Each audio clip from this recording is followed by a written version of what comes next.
ಎಲ್ರಿಗೂ ನಮಸ್ಕಾರ. ನಮ್ಮ ಅಡುಗೆ ಚಾನೆಲ್ಗೆ ಸ್ವಾಗತ. ಇವತ್ತಿನ ವಿಶೇಷ ರುಚಿಕರವಾಗಿರೋ ಅಂಥ ಲಂಚ್ ಬಾಕ್ಸ್ ರೆಸಿಪಿ, ಅಥವಾ ಇದನ್ನು ಬೆಳಿಗ್ಗೆ ತಿಂಡಿ, ರಾತ್ರಿ ಊಟ, ನಿಮ್ಗೆ ಯಾವಾಗ ಇಷ್ಟ ಆವಾಗ ಮಾಡ್ಕೊಂಡು ತಿನ್ಬೋದು. ಸೈಡ್ ಡಿಶ್ ಅವಶ್ಯಕತೆ ಇಲ್ಲ. ಟ್ರೈ ಮಾಡಿ ನೋಡಿ. ಮೊದಲನೇ ಸ್ಟೆಪ್ಪಲ್ಲಿ ಬಾಣಲೆ ಇಟ್ಕೊಂಡಿದ್ದೀನಿ. 2-3 ಚಮಚದಷ್ಟು ಎಣ್ಣೆ, ಸಾಸಿವೆ ಸಣ್ಣ ಚಮಚದಲ್ಲಿ 1 ಚಮಚದಷ್ಟು, ಉದ್ದಿನ ಬೇಳೆ 1 ಟೇಬಲ್ ಸ್ಪೂನ್ ಅಷ್ಟು. ಉದ್ದಿನ ಬೇಳೆ ಕೆಂಪಾಗ್ಲಿ. ಉದ್ದಿನ ಬೇಳೆ ಕೆಂಪಗಾದ ಮೇಲೆ ಕಟ್ ಮಾಡಿ ಇಟ್ಕೊಂಡಿರೋ ಆಲೂಗಡ್ಡೆ, ಸುಮಾರು 1/4 kg ಅಷ್ಟು ಆಲೂಗಡ್ಡೆನ ಉಪಯೋಗ ಮಾಡ್ತಾ ಇದ್ದೀನಿ.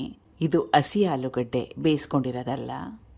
ಮೊದಲು ಆಲೂಗಡ್ಡೆನ ಚೆನ್ನಾಗಿ ತೊಳೆದು ಸಿಪ್ಪೆನ ತೆಗೆದು ಕಟ್ ಮಾಡಿ ನೀರಲ್ಲಿ ಹಾಕೊಂಡಿದ್ದೆ.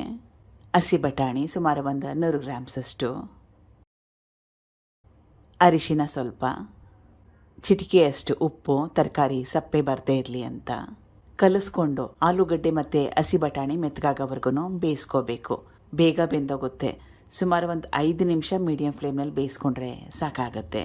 ಪದೇ ಪದೇ ಕಲಿಸ್ತಾ ಇರಬೇಕು, ಇಲ್ಲಾಂದರೆ ತರಕಾರಿ ಸಿದೋಗುತ್ತೆ. ತುಂಬಾನೇ ಡ್ರೈನೆಸ್ ಅನ್ಸಿದ್ರೆ ಸ್ವಲ್ಪ ನೀರನ್ನ ಚಿಮುಕ್ಸ್ಕೋಬೋದು. ಸ್ವಲ್ಪ ತೇವಾಂಶ ಇದ್ರೆ ತರಕಾರಿ ಕೂಡ ಬೇಗ ಬೆಂದೋಗುತ್ತೆ. ಈಗ ಆಲೂಗಡ್ಡೆ ಹಸಿ ಬಟಾಣಿ ಚೆನ್ನಾಗಿ ಬೆಂದಿದೆ, ಮೆತ್ತಗಾಗಿದೆ.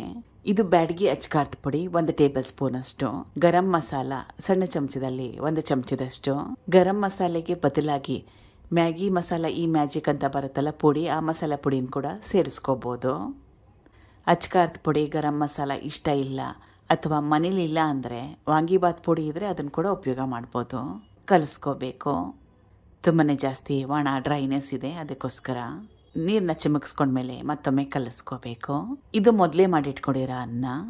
ರಾತ್ರಿ ಅನ್ನ ಸ್ವಲ್ಪ ಜಾಸ್ತಿ ಮಾಡಿಬಿಟ್ಟಿದ್ದೆ, ಅದು ಉಳಿದೋಗಿತ್ತು, ಅದನ್ನೇ ಉಪಯೋಗ ಮಾಡ್ತಾ ಇದ್ದೀನಿ. ರುಚಿಗೆ ತಕ್ಕಷ್ಟು ಉಪ್ಪು.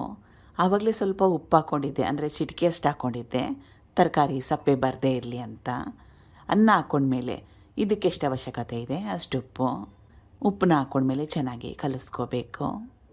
ಕೊನೆಯಲ್ಲಿ ಸ್ವಲ್ಪ ಲಿಂಬೆ ರಸ, ಸಣ್ಣದಾಗಿ ಕಟ್ ಮಾಡಿ ಇಟ್ಕೊಂಡಿರೋ ಕೊತ್ತಂಬರಿ ಸೊಪ್ಪು. ರುಚಿಕರವಾಗಿರೋ ಅಂಥ ರೈಸ್ ರೆಸಿಪಿ ರೆಡಿಯಾಗಿದೆ. ಯಾವಾಗೂ ಉಳಿದಿರೋ ಅಂದಲ್ಲಿ ಚಿತ್ರಾನ್ನ, ಮೊಸರನ್ನ ಮಾಡ್ಕೋತೀವಿ. ಈ ರೀತಿಯಾಗಿ ಒಮ್ಮೆ ಟ್ರೈ ಮಾಡಿ ನೋಡಿ, ಚೆನ್ನಾಗಿರುತ್ತೆ. ಸ್ವಲ್ಪ ಡಿಫ್ರೆಂಟಾಗಿ ಕೂಡ ಇರುತ್ತೆ.